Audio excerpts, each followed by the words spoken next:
আমি কবরস্থানে কবর খোঁড়ার কাজ করতাম। যখন ওই কোনো যুবতী মেয়েকে কবর দিয়ে যেত, তখনই আমি রাতে তার কবর খুঁড়ে তার সাথে শারীরিক সম্পর্ক করতাম। এক রাতে একজন একটা মৃত মেয়েকে এনে আমাকে 2.5 লাখ টাকা দিয়ে চলে গেল। যখন আমি সেই মেয়েটির কাপড় খুলে তার সাথে শারীরিক সম্পর্ক করতে শুরু করলাম, তখন আমার গায়ের লোম খাড়া হয়ে গেল, কেননা সে তো... নমস্কার বন্ধুরা, আপনাদেরকে জানাই স্বাগতম। আবারও একটি দুঃখের মর্মাহত গল্প নিয়ে চলে এসেছি আপনাদের সামনে। গল্পটি শেষ পর্যন্ত ভালো করে শুনবেন। চলুন তাহলে শুরু করা যাক। আমার নাম অজয়। আমি আমার বাবা মায়ের সবচেয়ে ছোট ছেলে। আমার 2জন বড় দাদা আছে, যারা খুব সফল আর তাদের চেহারাও সুন্দর। তারা সব দিক থেকেই আমার থেকে ভালো। আমি একজন শ্যামলা রঙের মোটাসোটা ছেলে। নাকি আমার চিন্তা ভাবনা আমাকে অসুন্দর আর মোটাসোটা বানিয়ে দিয়েছিল। আমার বাবা মা মাঠে কাজ করত। নিজের বাবা মাকে এত কষ্ট করতে দেখে আমার বড় দাদারা নিজেদের মধ্যে প্রতিজ্ঞা করেছিল যে তারা বড় হয়ে নিজের বাবা মার কষ্ট ঘুচাবে, তাদেরকে সেই সমস্ত খুশি দেবে যেটা সমস্ত ছেলেই তার মা বাবাকে দিতে চায়। আমার 2 দাদাই পড়াশোনায় খুব ভালো ছিল, আর তারা খুব পরিশ্রমও করত। ভালো পড়াশোনা করার জন্য প্রতি বছর তারা স্কুলে ফার্স্ট পজিশন পেত। ওদের বিপরীতে আমি একটা অলস ছাত্র ছিলাম, যার পড়াশোনায় একদমই মন লাগতো না। আমার নিজের সমবয়সী ছেলেদের সাথে খেলাধুলা, ঘোরা আর মস্তি করা খুব পছন্দের ছিল। আমি প্রায় স্কুল না গিয়ে খেলতে চলে যেতাম। মাস্টার মহাশয় আমার কাজ কারবারে বিরক্ত হয়ে আমার বাবার কাছে আমার বিরুদ্ধে অভিযোগ করতে এসে যেত। মাস্টার মহাশয়ের অভিযোগের পরে আমার বাবা অবশ্যই আমাকে পিটাতো। বাবার ভয়ে আমি স্কুলে তো চলে যেতাম, কিন্তু সেখানে আমার সাথের ছাত্ররা আর মাস্টাররা মজা ওড়াতো। যখন আমি পড়তে পারতাম না, তখন ক্লাসের ছেলেরা আমার উপরে জোরে জোরে হাসতো, আর আমার শিক্ষকরা আমাকে মারতে মারতে বলতো, তোর 2 দাদাই কত বুদ্ধিমান, কিন্তু তুই কোন দিকে গেছিস? না তোর চেহারা ওদের সঙ্গে মেলে, আর না তোর বুদ্ধি। শিক্ষকের কথা শুনে সমস্ত ছাত্র আমার উপরে হাসতো, আর আমি নিজের অসম্মান সহ্য করতে পারতাম না। তাই আমি স্কুল যাওয়া ছেড়ে দিলাম। আমি শুধুমাত্র ক্লাস 4 অবধি পড়েছিলাম, যদিও আমার 2 ভাই বড় পদে পৌঁছে গেছিল। ওরা শহরে চাকরি করত। যেমন যেমন সময় কাটতে লাগলো আর আমি বড় হতে থাকলাম, লোকজন আমাকে নিয়ে মজা করতে লাগলো। কেউ আমাকে কালা ষাঁড় বলতো, তো কেউ ভূত। আমি নিজের জীবন নিয়ে বিরক্ত হয়ে গেছিলাম। এই কারণে আমি অন্যদেরকে বিরক্ত করা শুরু করে দিলাম। যখন কেউ আমাকে বিরক্ত করতো বা কিছু বলতো, তখন আমি তাকে খুব বাজেভাবে অপমান করে দিতাম। আমি তাকে এত পরিমাণে গালি দিতাম যে সেই লোক নিজেই নিজের সঙ্গে নজর মিলানোর যোগ্যও থাকতো না, আর না তো পরে কখনো আমার সঙ্গে পাঙ্গা নিত। আমি কোনো কাজেই মজা পেতাম না। আমার হৃদয় শুধু মস্তি করতে চাইতো। যদিও আমার বাবা কষ্ট করে টাকা ইনকাম করে আনতো, আর আমি তার টাকার উপরে মজা করতাম, তাই আমার বাবা আমার উপরে চিৎকার করতে থাকতো। অনেকবার তো খাওয়ার সময় আমাকে অপমান করে কথা শোনাতো আর বলতো, তুই কার মতো হয়েছিস? আমার বড় 2 ছেলে তো সরকারি চাকরি করে, কিন্তু তুই কোন কাজের? তুই তো কোনো কাজেরই না, না তুই পড়াশোনা করেছিস, না কোনো কাজ করতে পারিস, আর তার উপরে তোর চেহারাও এমন। আমি বাবার এই কটু কথাও আরামসে শুনে নিতাম, কেননা আমি লোকের এত কথা শুনেছি যে আমার কোনো কথাতেই কোনো পার্থক্য হতো না। আমার বাবা মা আমার এই নির্লজ্জতা দেখে আমার উপরে বিরক্ত হয়ে যেতেন। কখনো কখনো বাবা আমাকে মারতে মারতে বলতো, অজয় তোর চামড়া এত মোটা কেন? কোনো কথাই তোর চামড়ায় ঢোকে না। মা যখন আমাকে এভাবে মার খেতে দেখতো, তখন খুব কাঁদতো। যদিও আমি কোনো কাজেরই না, আর না তো তার অন্য ছেলেদের মতো সফল আর যোগ্য ছিলাম, কিন্তু তারপরেও মা আমাকে খুব ভালোবাসতো। সে আমাকে সব সময় বোঝাতে থাকতো, অজয় তুই নিজের জন্য কিছু কর। আমি আর তোর বাবা সব সময় তোর সাথে থাকবো না। আমাদের পরে তুই কি করবি? না তো তুই পড়াশোনা জানিস, আর না তো তুই কোনো কাজ করতে পারিস। আমার মায়ের ভালোবাসা দেখে কিছু সময়ের জন্য গলে যেতাম, আর মাকে বলতাম, মা, আমিও জীবনে অনেক কিছু করতে চাই, কিন্তু এই দুনিয়া আমাকে কিছুই করতেই দেয় না। এই দুনিয়া আমাকে এটুকু উপযুক্ত মনে করে না যে আমি কিছু করতেও পারি। এখন আমি বেকার, তাই তো এই লোকেরা আমাকে শান্তিতে বাঁচতে দেয় না। এরকম নয় যে আমার লোকেদের বা বাবা মায়ের কথা আমার উপরে কোনো প্রভাব ফেলতো না, কিন্তু আমি চুপচাপ সব কিছুই সহ্য করে নিতাম। আমি আমার আশেপাশের লোকেদের আর নিজের বাবা মাকে এটা দেখাতাম যে তাদের কোনো কথাতেই আমার উপরে কোনো প্রভাব ফেলে না। ছোটোবেলা থেকেই লোকজন আমার সাথে যা যা করেছে তাতে তারা আমার জীবন নষ্ট করে দিয়েছে। নিজেকে বরবাদ করার কারণ আমি নিজেও ছিলাম। হয়তো আমার ওই লোকেদের কথায় গুরুত্ব দেওয়া উচিত হয়নি, কিন্তু এখন এসব ভেবে কী লাভ? এই কারণে আমি সব কিছু চুপচাপ সহ্য করে নিতাম, কিন্তু অন্যকে দেখাতাম যে এসব জিনিসে আমার একটুও প্রভাব পড়ে না। এভাবেই আমি নিশ্চিন্ত জীবন কাটাতাম। কিন্তু জীবনে প্রথম ধাক্কা তখন খেলাম যখন আমার বাবা আমাদের ছেড়ে এই দুনিয়া থেকে চলে গেল। নিজের বাবা চলে যাওয়ায় আমি খুব বাজেভাবে ভেঙে পড়েছিলাম, কিন্তু সেই সময় আমি নিজেকে কোনো রকমভাবে সামলিয়ে নিই। দ্বিতীয় ধাক্কা মায়ের যাওয়ার খেলাম। এখন বাড়িতে আমি একাই থেকে গেছি। মাকে তার অন্তিম যাত্রায় বিদায় দেওয়ার পরে আমি পুরো ভেঙে পড়েছিলাম। গ্রামের লোকেরা আমার দিকে করুণার চোখে তাকাতো আর বলতো, অজয়ের এখন কি হবে? ওর দুই দাদাই তো শহরে থাকে, আর এই অলস আর অকর্মা তো কিছুই করতে পারে না। এখন এর কী হবে? লোকেদের কথা শুনে আমি খুব বাজেভাবে ভেঙে পড়েছিলাম। কেউ আমার চোখের জল মোছানোর মতো ছিল না। উল্টা সবাই আমাকে করুণা দেখিয়ে আমার মজা নিচ্ছিল। আমার দুই দাদাও মা বাবার মৃত্যুর পরে অতিথির মতো এসেছিল, আর বাবা মায়ের কাজ শেষ করে ফিরে চলে গেল। আমার দুই দাদাই একটা সান্ত্বনা দেওয়ার মতো শব্দও বলেনি আমাকে। তারা যেভাবে এসেছিল সেভাবেই ফিরে গেছিল। এখন আমি আমার এই ছোট্ট বাড়িতে একলাই থেকে গেলাম। একাকিত্ব আমাকে ভয় পাইয়ে দিত। তারপরে না জানি কিভাবে আমার মদ খাওয়ার অভ্যাস হয়ে গেল, আর আমি দিনরাত মদ খেয়ে নিজের বাবা মাকে মনে করতাম। কিন্তু মদ খাওয়ার জন্য টাকার দরকার হয়, আর আমি আগে থেকেই অকর্মা। না আমি কোনো কাজ পারতাম, আর না তো কেউ আমাকে কাজ দিত। সবাই আমাকে এটা বলেই তাড়িয়ে দিত যে তোর মতো কামচোর আর অকর্মার দ্বারা কিছুই হবে না। তার উপরে এখন তুই মাতাল হয়ে গেছিস। আমি লোকেদের মজা আর ধিক্কারে অভ্যস্ত হয়ে গেছিলাম। এই কারণে তাদের ধিক্কারে আমার মুখের উপরে একটুও প্রভাব পড়তো না। মদের নেশা আমাকে আমার অলসতা ছাড়তে বাধ্য করেছিল, কেননা মদ ছাড়া এখন আমার দিন পার হতো না, আর টাকা ছাড়া কেউই আমাকে সেটা দিত না। তাই নিজের এই নেশা পূরণ করার জন্য আমি জায়গায় জায়গায় কাজ চাইতে লাগলাম, কিন্তু প্রত্যেক জায়গাতেই আমাকে ধিক্কার শুনতে হয়েছে। কেউ হয়তো আমার অভাবী মুখ দেখে করুণা করে আমাকে কাজ দিয়েও দিত, কিন্তু দুদিন পরেই আমাকে কাজ থেকে বের করে দিত, কারণ আমি কোনো কাজই ঠিকভাবে করতে পারতাম না। সেই দিনও আমি চিন্তিত হয়ে বসেছিলাম। কাজ করতে চাইতাম, কিন্তু কেউই কাজ দিচ্ছিল না। তখনই আমার বাবার এক পরিচিত শরৎ কাকা আমার কাছে এলো আর জিজ্ঞেস করলো, তোর কি হয়েছে অজয়? তোকে খুব উদাস লাগছে, মনে হচ্ছে অনেক দিন না খেয়ে আছিস। শুধু শরৎ কাকা কেন, পুরো গ্রামই জানতো যে আমি মদ খাই। তাই আমি বললাম, কাকা আমার কোনো কাজের প্রয়োজন, কিন্তু কেউই আমাকে কাজ দেয় না। আমি তাকে এটা বলিনি যে আমার মদ খাওয়ার জন্য কাজ চাই, না হলে কাকাও আমাকে কাজ দিত না। আমার কথা শুনে শরৎ কাকা বলতে লাগলো যে একটা কাজ আছে, কিন্তু কাজটা কিছুটা অদ্ভুত। যদি তুই করতে পারিস তাহলে বল, আমি এক্ষুনি পাইয়ে দেব। শরৎ কাকার কথা শুনে আমার চোখ চকচক করে উঠল। সেই সময় আমাকে যা করতে বলতো সেটাই করতে আমি রাজি ছিলাম। তাই আমি খুশি হয়ে কাকাকে বললাম, আপনি শুধু বলুন, আমি সব কিছুই করতে রাজি আছি। আমার খুশি দেখে কাকা আমাকে বলল, তোকে খুব বেশি কিছু করতে হবে না, ব্যাস শুধু কবরস্থানের খেয়াল রাখতে হবে, আর মরা এলে কবর খুঁড়তে হবে। তার কথা শুনে আমি খুশি হয়ে গেছিলাম। এই কাজটা আমার জন্য খুবই সহজ ছিল, আর আমি এটা নিজের মতো করে করতে পারতাম। এই কারণে আমি তাড়াতাড়ি করে হ্যাঁ করে দিলাম। এখন আমি খুশি খুশি এই কাজ করতে লাগলাম। কবর খোঁড়ার জন্য আমি ভালোই টাকা পেয়ে যেতাম, যা দিয়ে আমার কাজ চলে যেত।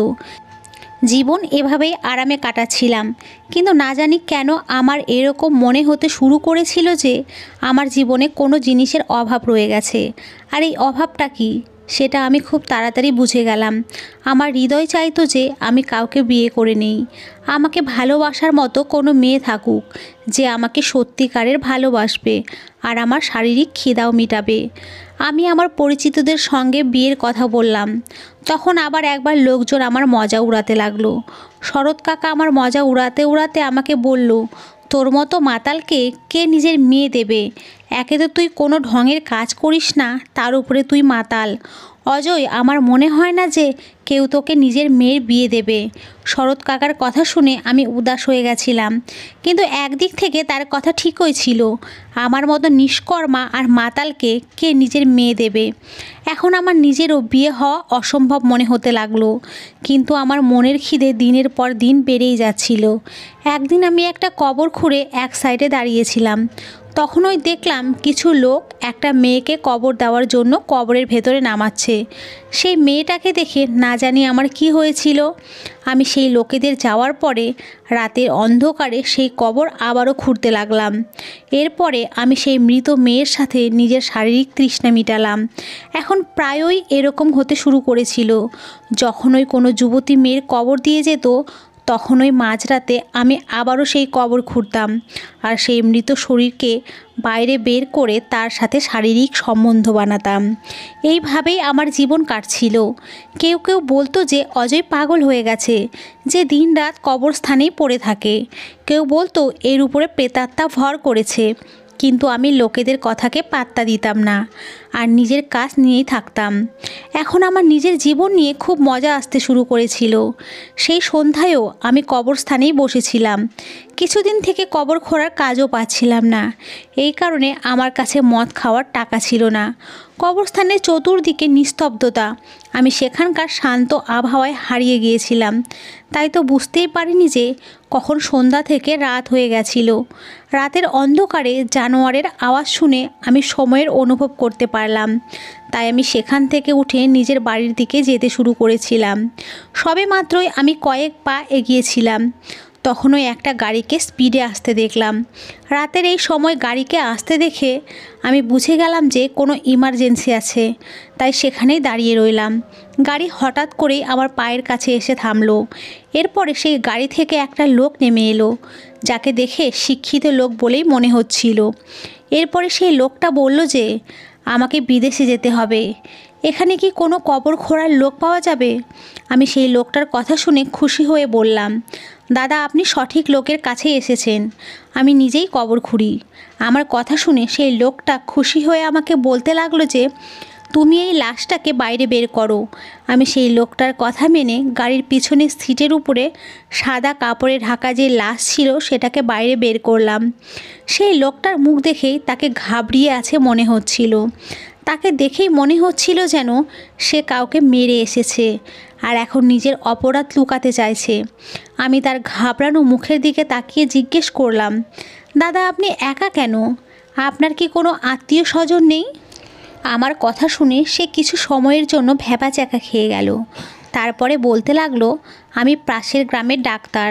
আমি ইমার্জেন্সি কাজে বাইরে যাচ্ছিলাম, এই কারণেই কাউকে ডাকতে পারিনি। লোকটার হাবভাব দেখেই আমি বুঝে গেছিলাম যে কোনো না কোনো গড়বড় অবশ্যই আছে, কিন্তু আমি কিছুই বললাম না, কেননা আমার টাকার খুব দরকার, আর যদি আমি কবর খুঁড়ি তবেই কিছু টাকা পাবো। এরপরে সেই ডাক্তার নিজের পকেট থেকে একটা খাম বের করে আমাকে বলতে লাগলো, এতে অনেক টাকা আছে, আর কেউই যেন এই কথাটা জানতে না পারে। আমি নিজের চকচক করে ওঠা চোখে সেই লোকটার কাছ থেকে টাকায় ভরা খামটা নিয়ে নিলাম আর তাকে ভরসা দিলাম যে আমি এই কথাটা কাউকে জানতে দেব না। সেই ডাক্তার আমাকে পুরো 2.5 লাখ টাকা দিয়ে সেই মৃত মেয়েটাকে আমার দায়িত্বে রেখে যেভাবে এসেছিল সেভাবেই গাড়ি নিয়ে ফিরে গেল। এতগুলো টাকা একসাথে দেখে খুশিতে পাগল হয়ে আমি তখনই কবর খুঁড়তে শুরু করে দিলাম। এরপরে আমি সেই মেয়েটাকে কবর দিতেই যাচ্ছিলাম, তখনই আমার মনে একটা খেয়াল এলো আর আমি নিজের চকচকে চোখে সেই মেয়েটার মুখের কাপড় সরালাম। সেই মেয়েটাকে দেখে কিছু সময়ের জন্য আমি পাথরের মতো হয়ে গেলাম, কেননা তাকে কোনো পরি বা অপ্সরার থেকে কম মনে হচ্ছিল না। আমি আজ অবধি এত সুন্দরী মেয়ে দেখিনি। আমি সেই পরীর মতো মেয়েটার দিক থেকে চোখ সরিয়ে নিলাম।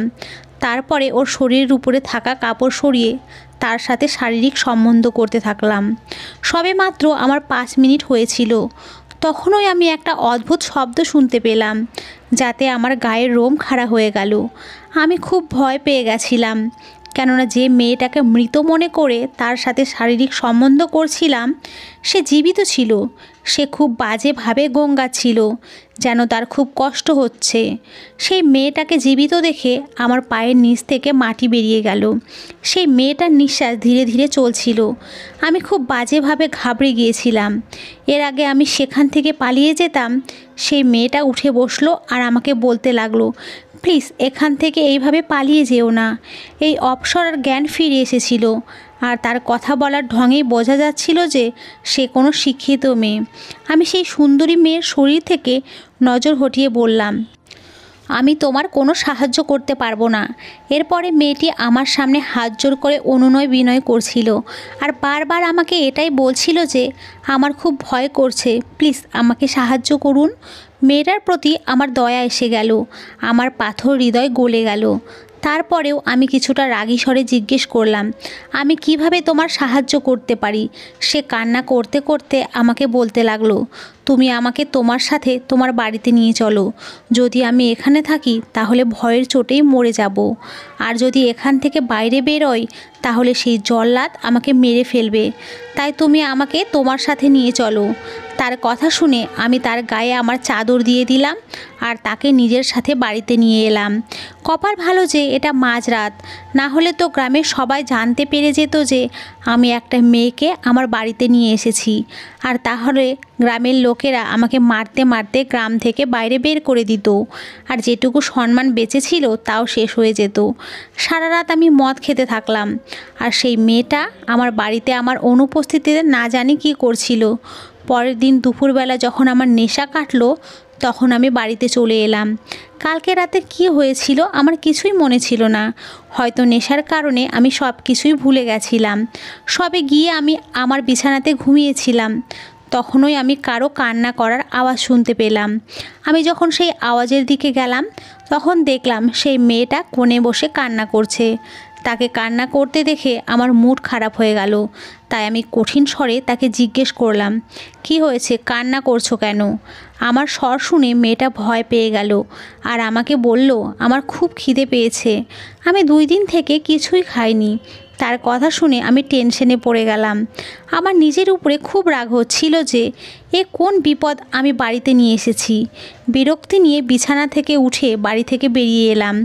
সেই ডাক্তার আমাকে যে টাকা দিয়েছিল তার থেকে কিছু টাকা দিয়ে আমি বাড়ির জন্য বাজার নিয়ে এলাম, সাথে সেই মেয়েটার জন্য কিছু খাবার জিনিসও নিয়ে এলাম। যখন আমি সেই জিনিসগুলো মেয়েটাকে দিলাম তখন মেয়েটা ওই জিনিসগুলোর উপরে এমনভাবে হামলে পড়লো যেন জীবনে প্রথমবার কিছু খেতে পাচ্ছে। কিছুদিন এভাবেই কেটে গেল। সেই মেয়েটা আমার বাড়িতেই থাকছিল, আর আমি নিজের জায়গায় মানে দিনরাত কবরস্থানে থাকতাম। যখন কখনো আমার বাড়ির কথা মনে পড়তো তখনই আসতাম। সেই দিন রাতের বেলা আমার বাড়ির কথা মনে পড়তে লাগলো, তাই আমি নিজের বাড়িতে চলে এলাম। কিন্তু বাড়ির সামনে তো একটা অন্যই তামাশা লেগে গেছিল। কিছু লোক আমার বাড়ির সামনে দাঁড়িয়ে সেই মেয়েটাকে জিজ্ঞেস করছিল যে তুমি কে, আর তুমি অজয়ের মতো মাতালের ঘরে কী করছো? একজন মহিলা ওই মেয়েটাকে জিজ্ঞেস করলো, অজয় কি তোমাকে কোথাও থেকে ভাগিয়ে নিয়ে এসেছে, নাকি তোমাকে কোথাও থেকে কিডন্যাপ করে নিয়ে এসেছে? কিন্তু মেয়েটা এদের কথার উত্তর দেওয়ার বদলে কান্না করছিল। আমার এই মেয়েটার সাথে না তো কোনো সম্পর্ক ছিল, আর না তো আমি এর সাথে কোনো সম্পর্কে জড়াতে চাইতাম। কিন্তু তারপরেও আমার ওই মেয়েটার উপরে দয়া এলো, তাই আমি বাড়ির সামনে জমা ভিড়কে চিৎকার করে এখান থেকে চলে যেতে বললাম। তাদের বললাম, কি তামাশা লাগিয়ে রেখেছো? তোমরা কেন এই বেচারিকে বিরক্ত করছো? আমার কথা শুনে গ্রামের লোকেরা উল্টা আমার উপরে চিৎকার করতে লাগলো। তাদের মধ্যে একজন লোক আমাকে বলছিল, তুই বল, কে এই মেয়ে আর তোর বাড়িতে কি করছে? তুই কোথা থেকে এই মেয়েটাকে কিডন্যাপ করে এনেছিস? সেই লোকটার কথা শুনে এত রেগে গেছিলাম যে আমার মন করছিল এক্ষুনি একে মেরে ফেলি। এরপরে যখন সেই লোকটার মারার জন্য তার দিকে এগিয়ে গেলাম তখন সেই মেয়েটা আমার হাত ধরে নিল আর আমাকে বলল, প্লিজ এইসব করো না। যে আমি কখনো কারো একটা কথা শুনতাম না, মেয়েটার কথা শুনে সেই আমার রাগ ঠান্ডা হয়ে গেল। তাই আমি তখনকার মতো চুপ হয়ে গেলাম। কিন্তু আমার গ্রামের লোকেরা চুপ হলো না, তারা আমার উপরে বিভিন্ন অভিযোগ লাগাতে লাগলো। তখন সেই মেয়েটা নিজের মুখ খুলল আর সেই লোকেদের বলল যে অজয় আমাকে কিডন্যাপ করেনি, বরং আমার জীবন বাঁচিয়েছে। আর অজয় আমার জন্য অপর কেউ নয়, আমার স্বামী। এই মেয়েটার কথা শুনে আমি এক মুহূর্তের জন্য হতবাক হয়ে গেলাম। বুঝতে পারছিলাম না যে আমি কি বলবো আর কি করব। মেয়েটা সবাইকে চুপ করিয়ে দিয়েছিল, কিন্তু আমার গ্রামের লোকেরা হয় এই কথাটা বুঝতে পারেনি, আর না হলে তাদের পছন্দ হয়নি। কিন্তু এই কথার পরে তারা আর কিছুই বলতে পারেনি, তাই তারা চুপচাপ যেভাবে এসেছিল সেভাবেই ফিরে গেল। আমি সেই মেয়েটার উপরে খুব রেগে গেছিলাম, আর তার হাত ধরে চিৎকার করতে করতে তাকে নিয়ে গেলাম। তারপরে তাকে চিৎকার করে বললাম, তুমি বাইরে সবার সামনে কী সব উল্টোপাল্টা কথা বলছিলে। আমাকে রাখতে দেখে সেই মেয়েটা ভয় পেয়ে গেল আর আমাকে ভয়ে ভয়ে বলল, তাহলে তুমি আমার এই মিথ্যাটাকে সত্যিতে বদলে দাও, আমাকে বিয়ে করে নাও। আমার মনে হচ্ছিল যে ওই মেয়েটা পাগল হয়ে গেছে, তাই তো এইসব উল্টোপাল্টা কথা বলছে। সে হয়তো নিজেই জানতো না যে সে কোনো অপ্সরার থেকে কম না, আর আমি তার পায়ের ধুলারও যোগ্য না। তাই আমি রেগে গিয়ে তাকে বললাম, তোমার মাথা খারাপ হয়ে গেছে, তুমি আগে নিজের চিকিৎসা করাও। আমার কথা শুনে সে বলতে লাগলো, আমি পুরো ঠিক আছি অজয়, আর আমি তোমাকেই বিয়ে করতে চাই। আমি তার মুখ থেকে নিজের নাম শুনে অবাক হয়ে গেলাম, কারণ আমি কখনোই ওই মেয়েটাকে নিজের নাম বলিনি, আর না তো আমার তার সাথে 2-3 বারের বেশি দেখা হয়েছিল।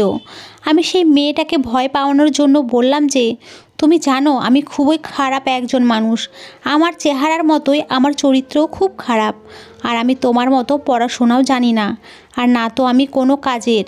আমার কথা শুনে সেই মেয়েটা আমার মুখের দিকে দেখতে লাগলো। ওর নজর নিজের উপরে অনুভব করে আমার খুব অদ্ভুত লাগছিল। এরপরে সে আমাকে বলল, আমি জানি তুমি ভালো মানুষ, এই কারণেই আমি তোমাকে পছন্দ করেছি। ওর কথা শুনে আমি খুবই অবাক হয়েছিলাম। আমাকে আজ অবধি কেউই ভালো মানুষ বলেনি, এমনকি আমার মা বাবাও না। তাহলে ও কিভাবে আমাকে ভালো মানুষ মনে করতে পারে? আমি সেই মেয়েটির উপরে চিৎকার করে উঠলাম আর বললাম, তুমি জানো না সত্যিই আমি একজন জঘন্য মানুষ। আমি দিন রাত নেশা করি আর মৃত মেয়েদের সাথে। সেই মেয়েটা আমার কথা পুরো হতে দিল না, বরং আমাকে বলতে লাগলো, হ্যাঁ আমি জানি তুমি সেদিন আমার সাথে কি করেছিলে, কিন্তু আমি এটাও জানি যে তুমি একজন ভালো মানুষ। আমি সেই মেয়েটার এমন আত্মবিশ্বাস দেখে হতবাক হয়ে গেলাম। তখন সে আমাকে অবাক করে দিয়ে বলতে লাগলো, আমি এতদিন থেকে তোমার বাড়িতে থাকছি, কিন্তু তুমি একবারও আমার দিকে চোখ উঠিয়েও দেখোনি। যদি তুমি খারাপ হতে তাহলে তুমি আমার ফায়দা উঠাতে চাইতে। সেই মেয়ে যাকে আমি মাত্র কয়েকদিন থেকেই জানি, সে আমার উপরে ভরসা করছে। আমি খুব মুশকিলে পড়ে গেলাম যে আমার কি করা উচিত আর কি না। তখন ওই মেয়েটা আমার মায়ের রাখা সিঁদুর নিজের হাতে নিয়ে আমাকে বলতে লাগলো, এই সিঁদুর আমার কপালে পরিয়ে আমার মান রাখো। সেই মুহূর্তটা আমার জীবনের সবচেয়ে সুন্দর মুহূর্ত ছিল। ভগবান প্রথমবারের জন্য আমাকে ভালো কিছু দিয়েছেন। আমি কিছুটা চিন্তা ভাবনা করার পরে সেই মেয়ের কপালে সিঁদুর পরিয়ে দিলাম। মেয়েটা আমার দিকে হেসে তাকিয়ে আমার বিছানায় গিয়ে বসলো। হৃদয়ে ওর জন্য অদ্ভুত একটা অনুভূতি এসেছিল। তারপর আমি তার কথা মতো মন্দিরে 7 পাক ঘুরলাম আর ওকে চিরজীবনের মতো নিজের করে নিলাম। কিন্তু আমি এটা বুঝতে পারছিলাম না যে ওই মেয়েটা, যার নাম আমি এখন অবধি জানি না, সে কেন আমাকে পছন্দ করলো। আমি তো তার পায়ের ধুলোরও যোগ্য না। আমার সমস্ত দুনিয়া খারাপে ভরা ছিল। আরও একটা সুন্দরী মেয়ে, সেই মেয়েটাকে নিজের বউ তো বানিয়ে নিলাম, কিন্তু আমি তার সাথে শারীরিক সম্বন্ধ করতে পারিনি। না জানি কেন আমার ওর কাছে যেতেও নিজেকে খুব ছোট মনে হতো, আর আমি না চাইলেও আমাদের দুজনের তুলনা করতে লেগে যেতাম। কোথায় ও চাঁদের মতো আর আমি চাঁদের উপরে লাগা গ্রহণের মতো। আমি এখনও দিনরাত কবরস্থানেই থাকতাম, কিন্তু এখন আমি মদ খাওয়া আর নেশা করা কম করে দিয়েছি। এখন তো আমার সমস্ত চিন্তা ভাবনা সেই মেয়েটাকে নিয়েই থাকতো। সেই রাতে আমার খুব ঠান্ডা লাগছিল, আমার মনে হচ্ছিল যেন জ্বর এসেছে। তাই আমি বাড়িতে ফিরে এলাম। বাড়িতে এসে দেখলাম সেই মেয়েটা আমার বিছানায় শুয়ে আছে, আর ওর শরীরে আমার কাপড় ছিল। ওকে দেখেও আমি না দেখার মতো করে অন্য একটা তোশক বিছিয়ে তার উপরে শুয়ে পড়লাম। তখনই আমি সেই মেয়েটার আওয়াজ শুনতে পেলাম। সে আমাকে বলছিল, অজয় তুমি রাত দিন কোথায় থাকো? আমি ওই মেয়েটার কথা শুনে তার দিকে হতবাক হয়ে তাকালাম, কেননা ওর কথা বলার ধরন এমন ছিল যেন আমাদের মধ্যে গভীর বন্ধুত্ব আছে। আমি কোনো ভাবনা চিন্তা না করেই বললাম, আমি কবরস্থানেই থাকি আর কবর খোঁড়ার কাজ করি। আমার কথা শুনে সে আবার আমাকে বলল, তুমি নেশা করো কেন? যদিও তুমি একটা খুব ভালো মানুষ। আমার সেই সময় খুবই ঘুম পাচ্ছিল, তাই আমি কিছুটা বিরক্ত হয়ে বললাম, নিঃসঙ্গ আর একাকিত্বে মানুষ এই সব কিছুই করে। এরপরে আমার মাথায় একটা খেয়াল এলো, তাই আমি নিজের জায়গায় উঠে বসলাম আর তাকে বললাম, এখন তুমি আমাকে বলো, তুমি আমাকে বিয়ে করেছো কেন? যদিও তুমি আমার সমস্ত খারাপ অভ্যাসের ব্যাপারে জানতে। আমার কথা শুনে সে আমার মুখের দিকে তাকালো আর সেভাবেই তাকিয়ে থেকে নিজের বিছানা থেকে উঠে আমার কাছে এসে বসে পড়ল আর বলতে লাগলো, অজয় আমি একটা শিক্ষিত ভদ্র পরিবারের মেয়ে। আমার নাম মায়া। আমার বাবা মা খুবই বড় লোক। তারা এত বড় লোক যে তাদের কাছে টাকা পয়সার কোনো হিসাব ছিল না, কিন্তু তাদের কাছে সময় ছিল না। আমি খুব ধ্যান দিয়ে তার কথা শুনছিলাম। যখন সে কথা বলতো তখন আমার এরকম মনে হতো যেন ওর কথা শুধু শুনতেই থাকি। আমি আমার বাবা মায়ের সঙ্গ পাওয়ার জন্য, তাদের ভালোবাসা পাওয়ার জন্য দিনরাত ছটপট করতে থাকতাম, কিন্তু আমি সেসব কিছুই পেতাম না। এরপরে আমার জীবনে গোবিন্দ নামের একটা ছেলে এলো। সে ডাক্তার ছিল। সে আমাকে অনুভব করালো যে ও আমাকে খুব ভালোবাসে। আমি তো আগে থেকেই কারো সত্যিকারের ভালোবাসা পাওয়ার জন্য ছটপট করছিলাম।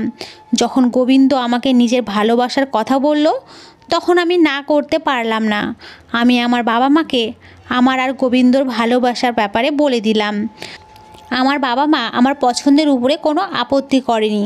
তারা কোনো খোঁজ খবর না নিয়েই আমার এই সম্বন্ধ মেনে নিয়েছিল।